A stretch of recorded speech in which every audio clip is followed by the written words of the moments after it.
ವೀಕ್ಷಕರೇ, ನೀವು ನಾಯಿ ಸಾಕ್ತಾ ಇದ್ದೀರಾ ಅಥವಾ ಮುಂದೆ ಸಾಕ್ಬೇಕು ಅಂತ ಆಸೆಯನ್ನ ಹೊಂದಿದ್ದೀರಾ? ನಿಮ್ಗೆ ನಾಯಿಗಳ ಪಾಲನೆ 2022 ಜುಲೈ 3ನೇ ತಾರೀಕು ರಾತ್ರಿಯ ಮುಂದೆ ಒಂದು ಪುಸ್ತಕ ಹೆಸರಿದ್ದ ಯುವಕ ತನ್ನ ಪುಸ್ತಕದಲ್ಲಿ ಮರಿಗಳ ಆಯ್ಕೆ, ವ್ಯಾಯಾಮ, ದುರ್ನಡತೆ ನಿವಾರಣಾ ತರಬೇತಿ, ಕಾಯಿಲೆಗಳು, ಲಸಿಕೆ, ನಾಯಿ ದಾಳಿಯನ್ನು ತಪ್ಪಿಸೋದು ಹೇಗೆ, ಕಾವಲು ಕೆಲಸವನ್ನು ಕಲಿಸೋದು ಹೇಗೆ, ಈ ರೀತಿಯ ನಾನಾ ವಿಷಯಗಳ ಬಗ್ಗೆ ಇವರಿಂದ ಪುಸ್ತಕದಲ್ಲಿ ಮಾಹಿತಿ ಅಡಕವಾಗಿದೆ. ಆಸಕ್ತವನ ಎದುರಿಗೆ ಹಣವನ್ನು ಸಹಾಯ ಮಾಡೋದ್ರಿಂದ ಅಂಚೆ ಮೂಲಕ ನಿಮಗೆ ಕಣ್ಣೀರಿನ ನಿಮ್ಮ ಮನೆ ಬಾಗಿಲಿಗೆ ಸ್ಥಿತಿಯಲ್ಲಿ ನಿಮ್ಗೂ ಈ ಪುಸ್ತಕ ಬೇಕು ಅಂದ್ರೆ ನಂಬರ್ಗೆ ಕರೆ ಮಾಡಿ. ಕಟ್ ಮಾರ್ಕ್ಗಳು ಮೂಡಿದ್ವು ಹಾಗೂ ಅವುಗಳಿಂದ ರಕ್ತ ಒಂದೇ ಸಮ ಸುರಿತಾಯ್ತು.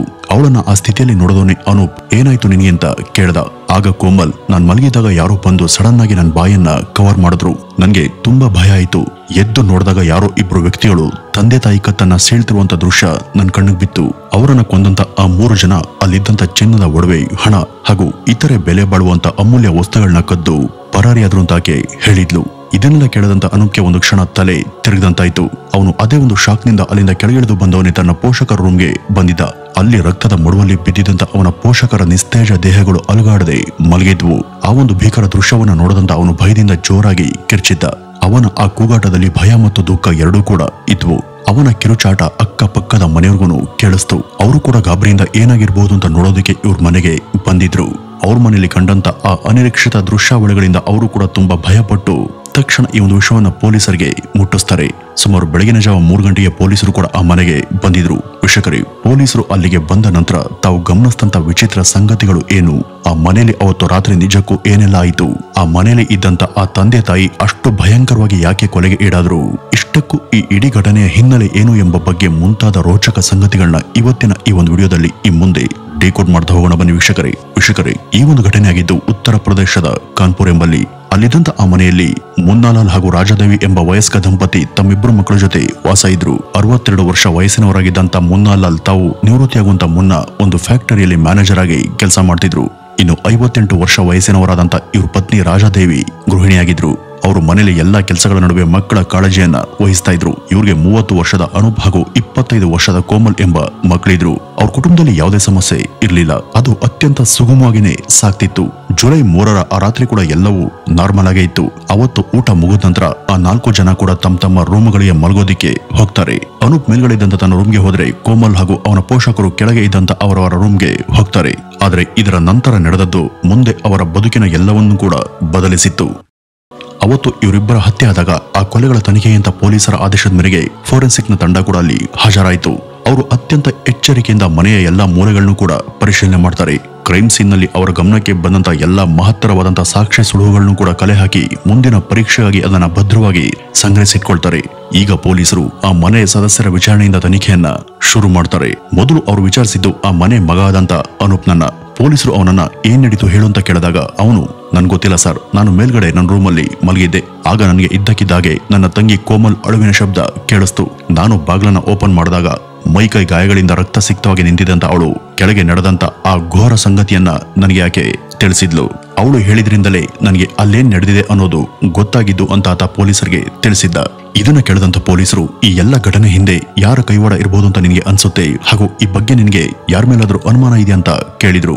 ಅವರ ಈ ಪ್ರಶ್ನೆಗೆ ಒಂದು ಕ್ಷಣ ದೀರ್ಘವಾದಂತ ನಿಟ್ಟುಸಿರನ್ನು ತೆಗೆದುಕೊಂಡಂತ ಅವನು ಅವ್ರಿಗೆ ಪ್ರತಿಕ್ರಿಯೆ ಕೊಡೋದಕ್ಕೆ ಶುರು ಮಾಡ್ತಾನೆ. ಸರ್, ನಾನು 2017ರಲ್ಲಿ ಸೋನಿಕಾ ಎಂಬಾಕೆಯನ್ನ ಮದುವೆ ಮಾಡ್ಕೊಂಡೆ. ಆದ್ರೆ ಅವಳಿಗೆ ಮಾನಸಿಕ ಹೆಲ್ತ್ ಸರಿ ಇರ್ಲಿಲ್ಲ ಅನ್ನುವಂತ ಸಂಗತಿ ನನಗೆ ಆಗ ಗೊತ್ತಿರ್ಲಿಲ್ಲ. ಇದನ್ನ ಅವಳು ಹಾಗೂ ಅವಳ ಮನೆ ಕಡೆಯವರು ಇಬ್ರು ಕೂಡ ನಮ್ಮಿಂದ ರಹಸ್ಯವಾಗಿ ಮರೆಮಾಚಿದ್ರು. ಇದ್ರ ಬಗ್ಗೆ ನನಗೆ ಆಮೇಲೆ ಗೊತ್ತಾಯಿತು. ಹಾಗಾಗಿ ಮಾನಸಿಕ ಸ್ಥಿತಿ ಸರಿ ಇಲ್ದವಳ ಜೊತೆ ನನಗೆ ಜೀವನ ಮಾಡೋದಕ್ಕೆ ಇಷ್ಟ ಇರಲಿಲ್ಲ. ಹೀಗಾಗಿ ನಾನು ಅವಳನ್ನ ಅವಳ ಮನೆಗೆ ಕಳುಹಿಸಿ ಕೋರ್ಟ್ನಲ್ಲಿ ತಕ್ಷಣ ಅವಳಿಗೆ ಒಂದು ಡಿವೋರ್ಸ್ ಅರ್ಜಿಯನ್ನ ಸಲ್ಲಿಸಿದೆ. ಇದೆಲ್ಲ ಆದ ನಂತರ ಅವಳ ಅಣ್ಣ ನನಗೆ ಧಮಕಿಯನ್ನ ಹಾಕೋದಿಕ್ಕೆ ಶುರು ಮಾಡ್ದ.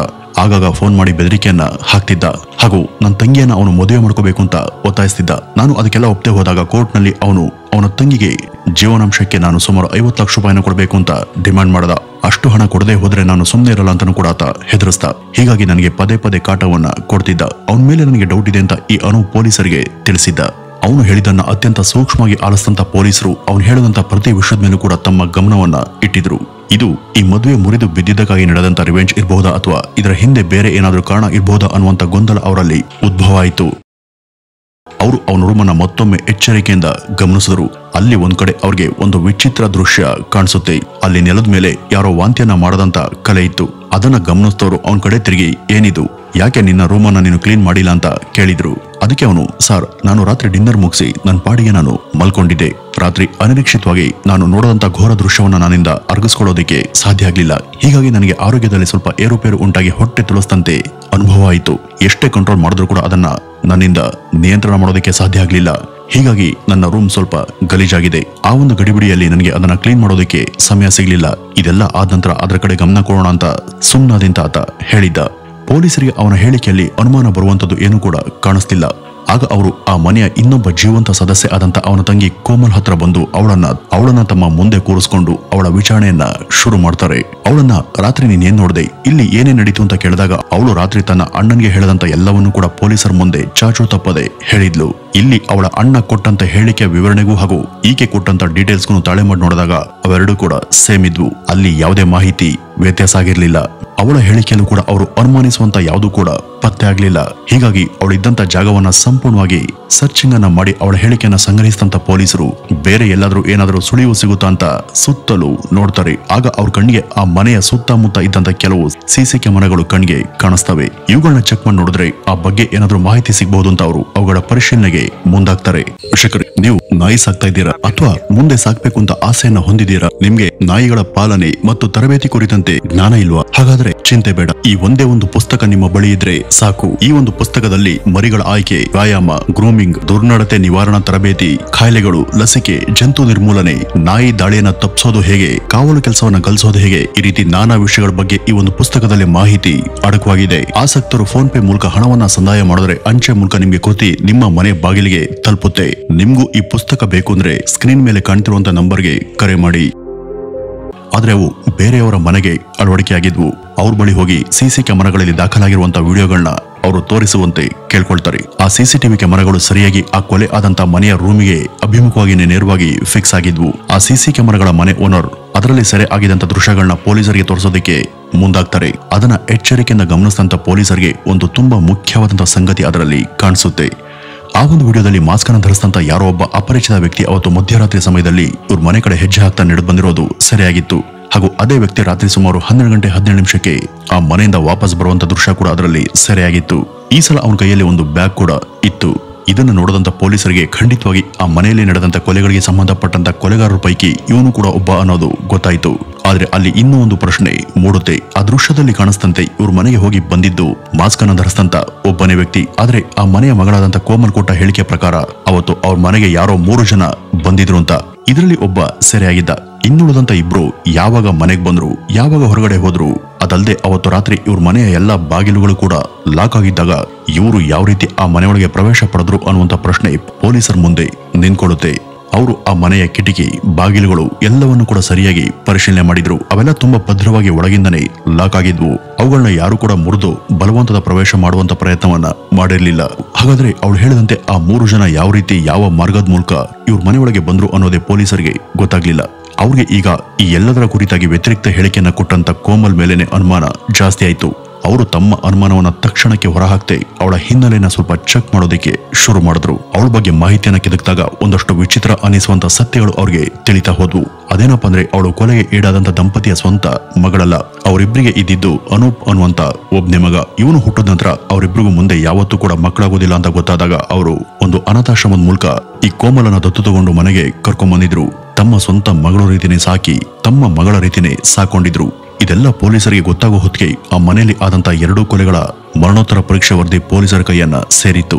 ಆ ಒಂದು ವರದಿಯಲ್ಲಿ ಇದ್ದಿದ್ದು ಏನಪ್ಪಾ ಅಂದ್ರೆ ಸಾವನ್ನಪ್ಪಂತ ಅವರಿಬ್ಬರು ದೇಹದಲ್ಲಿ ನಿದ್ದೆ ಮಾತ್ರೆ ಅಂಶ ಇರೋದು ಪತ್ತೆಯಾಗಿತ್ತು. ಅಂದ್ರೆ ಊಟಕ್ಕೆ ಮುಂಚೆನೋ ಅಥವಾ ಊಟ ಆದ್ಮೇಲೋ ಅವ್ರಿಗೆ ರಹಸ್ಯವಾಗಿ ನಿದ್ದೆ ಮಾತ್ರೆಯನ್ನ ಕೊಡ್ಲಾಗಿತ್ತು.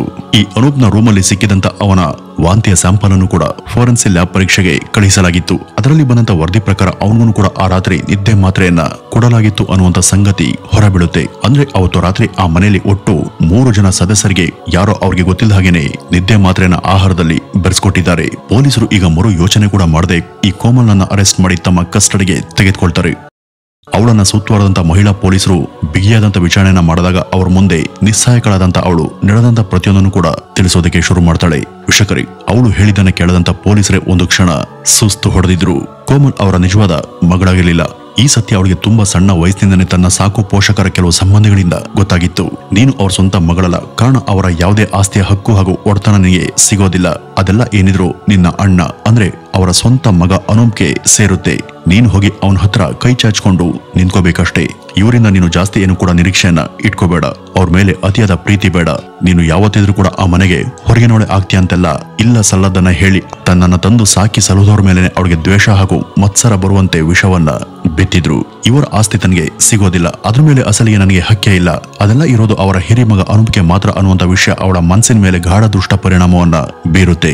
ಆಗಿಂದ ಅವಳು ಅವರೆಲ್ಲರ ಮೇಲೆ ಒಂದ್ ರೀತಿ ತಿರಸ್ಕೃತ ಭಾವನೆಯನ್ನ ಇಟ್ಕೊಳ್ತಾಳೆ. ಹಾಗೆ ಪೋಷಕರು ಸಂಬಂಧಿಗಳು ಅವಳಿಗೆ ಏನೇ ತಲೆ ಕೆಡಿಸಿದ್ರು ಕೂಡ ಅವಳ ದತ್ತು ಪೋಷಕರು ಹಾಗೂ ಅವಳ ಸೋದರ ಇವರೆಲ್ಲರೂ ಕೂಡ ಅವಳನ್ನ ಯಾವತ್ತೂ ಕೂಡ ಮಲತಾಯಿ ಧೋರಣೆಯಿಂದ ನೋಡಿದವರೇ ಅಲ್ಲ.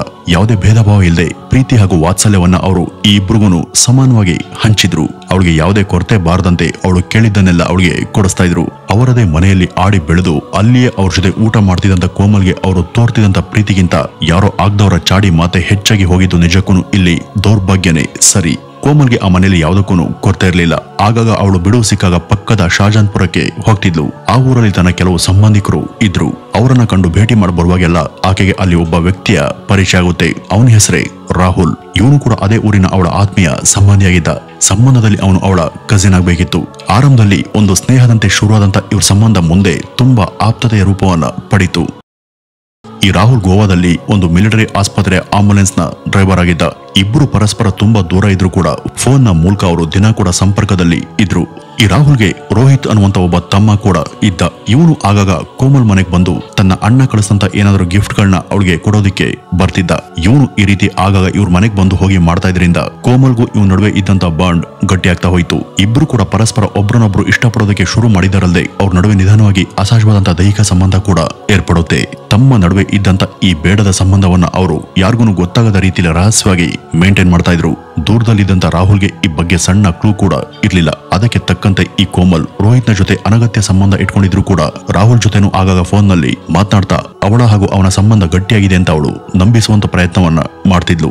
ಈ ಕೋಮಲ್ ಇಬ್ಬರು ಸೋದರರ ಜೊತೆ ಡಬಲ್ ಲೈಫ್ ಅನ್ನ ನಡೆಸ್ತಾ ಇದ್ಲು. ಅವರಿಬ್ಬರ ಜೊತೆ ಕೂಡ ಅವಳಿಗೆ ಎರಡು ಬೇರೆ ಬೇರೆ ತರಹದ ಕನೆಕ್ಷನ್ ಮುಂದುವರೆದಿತ್ತು. ಫೋನ್ ನ ಮೂಲಕ ರಾಹುಲ್ ನನ್ನ ಲವ್ ಮಾಡ್ತಾ ಇದ್ದಂತ ಅವಳು ಅವನ ಸೋದರ ರೋಹಿತ್ ಜೊತೆ ಮುಕ್ತವಾದಂತ ದೈಹಿಕ ಸಂಬಂಧವನ್ನ ಇಟ್ಕೊಂಡಿದ್ಲು. ಈ ರೀತಿ ಇರುವಾಗ ಒಂದ್ ದಿವಸ ಈ ರಾಹುಲ್ ಅವಳಿಗೆ ಕರೆ ಮಾಡಿ ಒಂದು ಗಂಭೀರ ವಿಷಯವನ್ನ ತಿಳಿಸ್ತಾನೆ. ಇಲ್ಲಿ ನಮ್ಮ ಮನೆಯಲ್ಲಿ ನನ್ನ ಮದುವೆ ಬಗ್ಗೆ ಮಾತುಕತೆ ನಡೀತಾ ಇದೆ. ಅವರು ನನ್ಗೂ ನಿನ್ಗೂ ಮದುವೆ ಮಾಡುವ ಬಗ್ಗೆ ಒಪ್ತಾ ಇಲ್ಲ. ಯಾಕೆಂದ್ರೆ ನಾನು ನೀನು ಸಂಬಂಧದಲ್ಲಿ ಕಸಿನ್ಗಳಾಗ್ಬೇಕು. ನಾವು ಓಡ್ ಹೋಗಿ ಯಾರಿಗೂ ಗೊತ್ತಾಗದ ರೀತಿಯಲ್ಲಿ ಮದುವೆನ ಮಾಡ್ಕೊಳ್ಳೋಣ ಅಂತ ಹೇಳಿದ್ದ. ಆದ್ರೆ ಈ ಕೋಮಲ್ ನೋಡು, ನಾನು ಹಾಗೆಲ್ಲ ಓಡ್ ಬರೋದಕ್ಕೆ ಆಗೋದಿಲ್ಲ. ಹಾಗೇನಾದ್ರೂ ಆದ್ರೆ ನನ್ನ ತಂದೆಯ ಆಸ್ತಿ ಜಮೀನಲ್ಲಿ ಏನೂ ಕೂಡ ಸಿಗೋದಿಲ್ಲ. ಅದೆಲ್ಲ ನನ್ನ ಅಣ್ಣ ಅನೂಪ್ಗೆನೆ ಹೋಗುತ್ತೆ. ಅವರೇನಾದ್ರೂ ನಮ್ಮ ಮದುವೆಗೆ ಒಪ್ಕೊಂಡು ಎಲ್ಲ ಕೂಡ ಅರೇಂಜ್ ಮಾಡಿದ್ರೆ ನಾವು ನಿಶ್ಚಿಂತೆಯಾಗಿ ಮದುವೆ ಆಗಬಹುದು ಅಂತ ಹೇಳಿದ್ಲು. ಇದನ್ನ ಕೇಳದಂತ ರಾಹುಲ್ಗೆ ಏನ್ ಹೇಳ್ಬೇಕು ಅಂತ ಗೊತ್ತಾಗ್ಲಿಲ್ಲ. ಅವನು ಸರಿ ಈಗೇನ್ ಮಾಡೋಣ ಅಂತ ಅವಳನ್ನೇ ಕೇಳಿದ. ಆಗ ಈ ಕೋಮಲ್ ನೋಡು, ನಾವು ಆ ಮೂವರನ್ನು ಕೂಡ ಕೊಂದು ಹಾಕೋಣ. ಹಾಗೆ ಮಾಡಿದ್ರೆ ಅವರ ಎಲ್ಲ ಆಸ್ತಿ ನನಗೆ ಸಿಗುತ್ತೆ. ಆಗ ನಾವು ಆ ಒಂದು ಆಸ್ತಿ ಮತ್ತು ಹಣವನ್ನ ತಗೊಂಡು ನಮ್ಮಿಷ್ಟದ ಜೀವನವನ್ನ ಒಟ್ಟಿಗೆ ನಡೆಸಬಹುದು ಅಂತ ತಿಳಿಸಿದ್ಲು. ಇದನ್ನ ಕೇಳಿದ ತಕ್ಷಣ ಆತನಿಗೆ ಭಯ ಆಯಿತು. ನೋಡು, ಈ ರೀತಿ ಏನಾದ್ರೂ ಮಾಡಿದ್ರೆ ಪೊಲೀಸರು ಖಚಿತವಾಗಿ ನಮ್ಮನ್ನ ಹುಡುಕಿ ಅರೆಸ್ಟ್ ಮಾಡ್ತಾರೆ. ನನ್ನಿಂದ ಇದೆಲ್ಲ ಸಾಧ್ಯ ಇಲ್ಲ ಅಂತ ಹೇಳ್ತಾನೆ. ಆಗ ಕೋಮಲ್ ಅವನಿಗೆ ಧೈರ್ಯ ಹೇಳಿ, ನೋಡು, ಈ ಮೂವರನ್ನ ಕೊಂದ್ರೆ ಮಾತ್ರನೇ ನನಗೆ ಅವರ ಆಸ್ತಿ ಹಣ ಸಿಗೋದು. ನನಗೆ ನನ್ನ ಮುಂದಿನ ಬದುಕನ್ನ ಪೂರ್ತಿ ಸಮಸ್ಯೆ ಮತ್ತು ಕಷ್ಟಗಳಿಂದ ಕಳೆಯೋದಿಕ್ಕೆ ಇಷ್ಟ ಇಲ್ಲ. ನೀನು ನಾನು ಹೇಳದಂತೆ ಕೇಳು, ಎಲ್ಲ ಸರಿ ಹೋಗುತ್ತೆ ಅಂತ ಒತ್ತಾಯ ಮಾಡಿದ್ಲು. ಇವಳು ಈ ರೀತಿ ಅತಿಯಾಗಿ ಒತ್ತಾಯ ಮಾಡಿದಾಗ ರಾಹುಲ್ ಕೊನೆಗೂ ಒಪ್ಕೊಂಡಿದ್ದ. ನಂತರ ಎಲ್ಲರೂ ಸೇರಿ ಪ್ಲಾನ್ ಮಾಡಿ ಈ ರಾಹುಲ್ ಮಿಲಿಟರಿ ಆಸ್ಪತ್ರೆಯಲ್ಲಿ ಕೆಲಸ ಮಾಡ್ತಿದ್ನಲ್ಲ, ಅಲ್ಲಿಂದಲೇ ನಿದ್ರೆ ಮಾತ್ರೆಯನ್ನ ತಗೊಂಡ್ಬರ್ತಾನೆ. ಅವರ ಪ್ಲಾನ್ ಅಂದ್ರೆ ಅವತ್ತು ಜುಲೈ 3 ರಾತ್ರಿ ಊಟ ಆದ ನಂತರ ಕೋಮಲ್ ಅವ್ರಿಗೆ ಗೊತ್ತಾಗದ ಹಾಗೆ ನಿದ್ದೆ ಮಾತ್ರೆಗಳನ್ನ ಹಣ್ಣಿನ ಜ್ಯೂಸ್ಗೆ ಬೆರೆಸ್ಕೊಟ್ಟಿದ್ಲು. ಅದರಲ್ಲಿ ಏನಿದೆ ಅನ್ನುವಂತ ಸತ್ಯ ಗೊತ್ತಿಲ್ಲಂತ ಅವರು ಜ್ಯೂಸ್ ಅನ್ನ ಸೇವಿಸ್ತಾರೆ. ಅದನ್ನ ಕುಡಿದು ರೂಮ್ಗಳಿಗೆ ಮಲಗೋದಿಕ್ಕೆ ಹೋದಾಗ ಅವ್ರಿಗೆ ಮಾತ್ರೆಗಳ ಪ್ರಭಾವದಿಂದ ಬಹುಬೇಗನೆ ನಿದ್ರೆ ಆವರಿಸಿತ್ತು. ಆದ್ರೆ ಅನೂಪ್ಗೆ ಮಾತ್ರ ಯಾಕೋ ಆ ಜ್ಯೂಸ್ ಹೋಗ್ ಬರ್ಲಿಲ್ಲ. ಅವನಿಗೆ ಹೊಟ್ಟೆ ತೊಳಸ್ತಂತಾಗಿ ಅವನು ರೂಮಲ್ಲಿ ವಾಮಿಟ್ ಮಾಡ್ಕೊಂಡಿದ್ದ. ಆ ನಂತರ ಅದನ್ನ ಕ್ಲೀನ್ ಮಾಡೋಣ ಅಂತ ಬೆಡ್ಗೆ ಹೋಗಿದ್ದ. ಇದೆಲ್ಲ ಆಗಿ ಮಧ್ಯರಾತ್ರಿ ಸಮಯದಲ್ಲಿ ಕೋಮಲ್ ಎಲ್ಲರೂ ಮಲಗಿದ್ದಾರೆ ಅಂತ ಭಾವಿಸಿ ತನ್ನ ಗೆಳೆಯನಿಗೆ ಫೋನ್ ಮಾಡಿ ಕರೆಸ್ಕೊಳ್ತಾಳೆ. ಅಲ್ಲಿಗೆ ಬಂದಂತ ಈ ರಾಹುಲ್ ಅವಳ ರೂಮಲ್ಲಿ ಅವಳ ಜೊತೆ ಸ್ವಲ್ಪ ಏಕಾಂತದ ಸಮಯವನ್ನ ಕಳೀತಾರೆ. ಅದಾದ ನಂತರ ಅವನು ತನ್ನ ಜೊತೆ ತಂದಿದ್ದಂತ ಹಗ್ಗಗಳಿಂದ ಅವಳ ಪೋಷಕರಿದಂತ ರೂಮ್ಗೆ ತೆರಳಿ ಗಾಢ ನಿದ್ರೆಯಲ್ಲಿ ಇದ್ದಂತ ಅವರ ಕೈಕಾಲುಗಳನ್ನ ಕಟ್ಟಿ ಹರಿತವಾದಂತ ಚಾಕುವಿನಿಂದ ಅವರ ಕತ್ತುಗಳನ್ನ ಸೀಳು ಹಾಕ್ತಾರೆ. ನಂತರ ನಿಧಾನವಾಗಿ ಅವಳ ಅಣ್ಣ ಅನೂಪ್ನನ್ನು ಕೂಡ ಕೊಲೆ ಮಾಡೋದಕ್ಕೆ ಅವನ ರೂಮ್ ಹತ್ರ ಹೋದಾಗ ಅವನು ಇನ್ನೂ ಕೂಡ ಎದ್ದಿರೋದು ಗಮನಕ್ಕೆ ಬರುತ್ತೆ. ಅಂದ್ರೆ ನಿದ್ರೆ ಮಾತ್ರ ಅವನಲ್ಲಿ ಯಾವುದೇ ಕೆಲಸವನ್ನ ಮಾಡಿಲ್ಲ. ಹಾಗಾಗಿ ಅವನು ಎಚ್ಚರವಾಗಿದ್ದಾನೆ. ಈ ಒಂದು ಸಮಯದಲ್ಲಿ ಅವನ ರೂಮ್ಗೆ ಹೋಗಿ ಕೊಲೆ ಮಾಡೋಕೆ ಪ್ರಯತ್ನ ಪಡೋದು ಅತ್ಯಂತ ದಡ್ಡತನ ಅಂತ ಅವರು ತೀರ್ಮಾನಿಸ್ತಾರೆ. ಆಗ್ಲೇ ನೋಡಿ ನೋಡಿ, ಈ ಕೋಮಲ್ ಈ ಕಟ್ಟುಕತೆ ನಾಟಕವನ್ನ ಆಡೋದು, ಅವಳು ಹೇಳಿದ್ದನ್ನೆಲ್ಲ ನಿಜ ಅಂತ ಈ ಅನೂಪ್ ಕೂಡ ನಂಬಿದ್ದ. ಈಗ ಅಸಲಿ ಸಂಗತಿ ಗೊತ್ತಾದಂತ ಪೊಲೀಸರು ಅವಳ ಮೂಲಕ ರೋಹಿತ್ ಹಾಗೂ ರಾಹುಲ್ ಇಬ್ಬರನ್ನು ಕೂಡ ಟ್ರ್ಯಾಕ್ ಮಾಡಿ ಅರೆಸ್ಟ್ ಮಾಡ್ತಾರೆ. ಅವರನ್ನು ಕೂಡ ವಿಚಾರಿಸಿದಾಗ ಈ ಕೋಮಲ್ ಹೇಳಿದ್ದನ್ನೇ ಅವರು ಕೂಡ ಹೇಳ್ತಾರೆ. ಆಕೆ ಸಣ್ಣವಳಿದ್ದಾಗಿನೂ ಅಷ್ಟು ಮುದ್ ಮಾಡಿ ಸಾಕಿ ಸ್ವಂತ ತಂಗಿಗಿಂತಲೂ ಕೂಡ ಹೆಚ್ಚು ಅಂತ ಭಾವಿಸಿದಂತ ಕೋಮಲ್ ಈ ರೀತಿ ಮಾಡಿದ್ದನ್ನ ಕೇಳದಂತ ಅನೂಪ್ಗೆ ಇದನ್ನ ನಂಬೋದಕ್ಕೆ ಸಾಧ್ಯನೇ ಆಗ್ಲಿಲ್ಲ. ಅವನು ತೀವ್ರ ಮೆಂಟಲ್ ಶಾಕ್ಗೆ ಗುರಿಯಾಗಿದ್ದ. ವೀಕ್ಷಕರೇ, ಅವ್ರವ್ರ ಮಾತನ್ನ ಕೇಳಿ ತನಗೆ ಆಶ್ರಯ ಹಾಗೂ ಬದುಕನ್ನು ಕಲ್ಪಿಸಿಕೊಟ್ಟವರ ಕತ್ತನ್ನ ಕುಯ್ಯೋದು ಅಂದ್ರೆ ಈ ಸಮಾಜ ಎಲ್ಲಿಗೆ ಬಂದು ನಿಂತಿದೆ ಅಂತ ನಿಜಕ್ಕೂ ಗಾಬರಿಯಾಗುತ್ತೆ. ಈ ಒಂದು ಸತ್ಯ ಅನೂಪ್ಗಾಗ್ಲಿ ಅಥವಾ ಅವನ ಹೆತ್ತವ್ರಿಗಾಗ್ಲಿ ಗೊತ್ತಿರ್ಲಿಲ್ಲ. ತಾವು ಸಾಕ್ತಾ ಇರೋದು ವಿಷ ತುಂಬಿರುವಂತ ವಿಷಕನ್ಯೆ ಅನ್ನುವಂತ ಸಂಗತಿ ಅವ್ರಿಗೆ ಗೊತ್ತಾಗುವಂತ ಹೊತ್ತಿಗೆ ಕಾಲ ಮಿಂಚ್ ಹೋಗಿತ್ತು. ಇಷ್ಟು ವರ್ಷ ಅನ್ನ ಬಟ್ಟೆಯನ್ನ ಕೊಟ್ಟು ಇರೋದಕ್ಕೆ ಆಶ್ರಯ ಕೊಟ್ಟು ಅವಳ ಬೇಕು ಬೇಡಗಳ ಬಗ್ಗೆ ಗಮನ ವಹಿಸ್ತಾ ಬಂದಿದ್ದಕ್ಕೆ ಅವ್ರಿಗೆ ಅವಳಿಂದ ಸಿಕ್ಕಂತ ಭವ್ಯ ಉಡುಗೊರೆ ಇದಾಗಿತ್ತು. ವೀಕ್ಷಕರೇ, ಇದಿಷ್ಟು ಈ ಒಂದು ಘಟನೆಯ ವಿವರ. ಇನ್ನು ಈ ಒಂದು ಘಟನೆ ಬಗ್ಗೆ ನಿಮ್ಮ ಅಭಿಪ್ರಾಯವನ್ನು ಕಮೆಂಟ್ ನ ಮೂಲಕ ತಪ್ಪದೆ ತಿಳಿಸಿ. ನಮಸ್ಕಾರ.